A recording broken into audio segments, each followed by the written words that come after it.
And these host homes, we do this for disabled adults already, like folks that have Down syndrome and can't live with their families, or folks that have severe autism and can't live with their families. Because sometimes your emotions when you live with your family are so intense that the caregiver just gets burnt out. Right.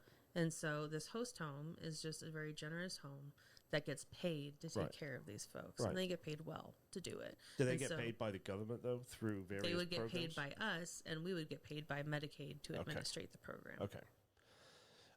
You said 15. It doesn't sound like a lot. I mean, obviously, to build a facility is a big ask. But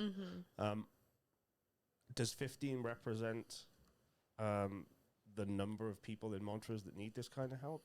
Or is it way off? I know that Miriam at Shepherd's Hand said that she's got at least 10 that she can name off the top of her head that need these kind of services. Okay. Because we're dealing with like the sickest of the sick. Right. You know, we're dealing with the folks that are talking to themselves as they're walking down the street, or are a risk to businesses or themselves. So, but we're not talking about Montrose as dozens and dozens or hundreds of people who might, the sickest of the sick. But we're talking about a small percentage of people who are at risk to themselves and others. Okay. And so... but those are people that have been identified without a program to go to existingly. Well, and there are people who don't do well in jail and get released because jail can't meet their needs, and they have nowhere to go. They can't go to rehab because rehab can't meet their needs. Right. And so they just kind of cycle in and out of the system. And in Montrose, there's nothing...